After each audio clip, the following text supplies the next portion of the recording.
आज का पहला पाठ नबी मीका का ग्रंथ अध्याय 7 पद संख्या 14 से 15, 18 से 20।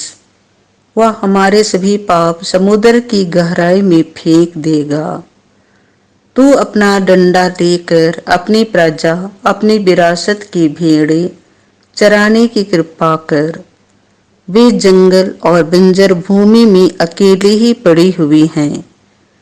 प्राचीन काल की तरह उन्हें बसान तथा गिलआद में चरने दे।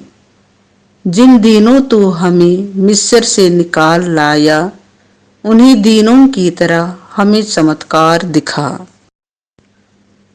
तेरे सादृश कौन ऐसा ईश्वर है जो अपराध हरता और अपनी प्रजा का पाप अनदेखा करता है, जो अपना क्रोध बनाए नहीं रखता बल्कि दया करना चाहता है। वह फिर हम पर दया करेगा, हमारे अपराध पैरों तले रौंद देगा और हमारे सभी पाप गहरे समुद्र में फेंकेगा। तू याकूब के लिए अपनी सत्य प्रतिज्ञाता और इब्राहिम के लिए अपनी दयालुता प्रदर्शित करेगा, जैसे कि तूने शपथ खाकर हमारे पूर्वजों से प्रतिज्ञा की है। यह प्रभु की वाणी है। संत लुकस के अनुसार पवित्र सुसमाचार अध्याय 15 पद संख्या 1 से 3, 11 से 32। तुम्हारा भाई मर गया था और फिर जी गया है।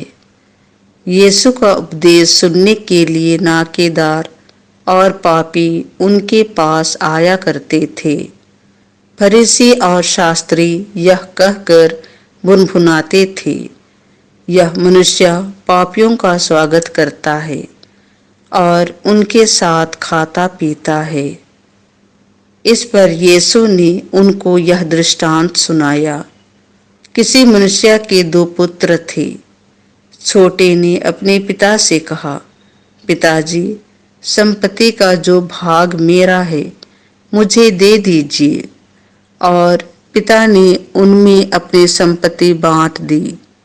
थोड़े ही दिनों बाद छोटा बेटा अपनी समस्त संपत्ति एकत्र कर किसी दूर देश चला गया और वहां उसने भोग विलास में अपनी संपत्ति उड़ा दी। जब वह सब कुछ खर्च कर चुका तो उस देश में भारी अकाल पड़ा और उसकी हालत तंग हो गई। इसीलिए वह उस देश में एक निवासी का नौकर बन गया, जिसने उसे अपने खेतों में सूअर चराने भेजा। जो फलियां सूअर खाते थे उन्हीं से वह अपना पेट भरना चाहता था, पर कोई भी उसे उनमें से कुछ नहीं देता था। तब वह होश में आया और यह सोचने लगा, मेरे पिता के घर कितने ही मजदूरों को जरूरत से ज्यादा रोटी मिलती है और मैं यहाँ भूखों मर रहा हूँ। मैं उठकर अपने पिता के पास जाऊंगा और उनसे कहूंगा, पिताजी, मैंने स्वर्ग के विरुद्ध और आपके प्रति पाप किया है। मैं आपका पुत्र कहलाने योग्य नहीं रहा। मुझे अपने मजदूरों में से एक जैसा रख लीजिए। तब वह उठकर अपने पिता के घर की ओर चल पड़ा। वह दूर ही था कि उसके पिता ने उसे देख लिया और दया से द्रवित हो उठा। उसने दौड़कर उसे गले लगा लिया और उसका चुंबन किया। तब पुत्र ने उससे कहा, पिताजी, मैंने स्वर्ग के विरुद्ध और आपके प्रति पाप किया है। मैं आपका पुत्र कहलाने योग्य नहीं रहा। परंतु पिता ने अपने नौकरों से कहा, जल्दी अच्छे से अच्छे कपड़े लाकर इसे पहनाओ और इसकी उंगली में अंगूठी और इसके पैरों में जूते पहनाओ। मोटा बछड़ा भी लाकर मारो। हम खाएं और आनंद मनाएं, क्योंकि मेरा यह बेटा मर गया था और फिर जी गया है, यह खो गया था और फिर मिल गया है। और वे आनंद मनाने लगे। उसका जेठा लड़का खेत में था। जब वह लौटकर घर के निकट पहुंचा तो उसे गाने बजाने और नाचने की आवाज सुनाई पड़ी। उसने एक नौकर को बुलाया और इसके विषय में पूछा। इसने कहा, आपका भाई आया है और आपके पिता ने मोटा बछड़ा मारा है, क्योंकि उन्होंने उसे भला चंगा वापस पाया है। इस पर वह क्रोध हो गया और उसने घर के अंदर जाना नहीं चाहा।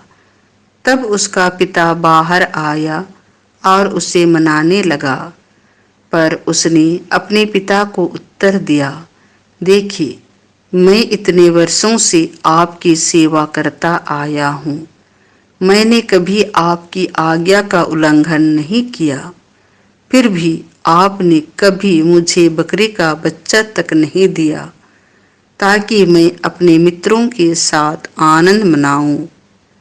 पर जैसे ही आपका यह बेटा आया, जिसने वेश्याओं के पीछे आपकी संपत्ति उड़ा दी है, आपने इसके लिए मोटा बछड़ा मार डाला है।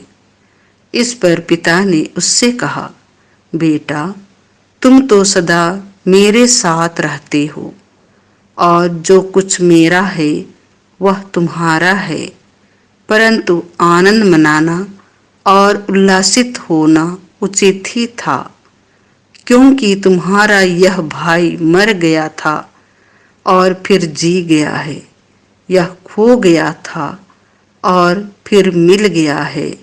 यह प्रभु का सुसमाचार है।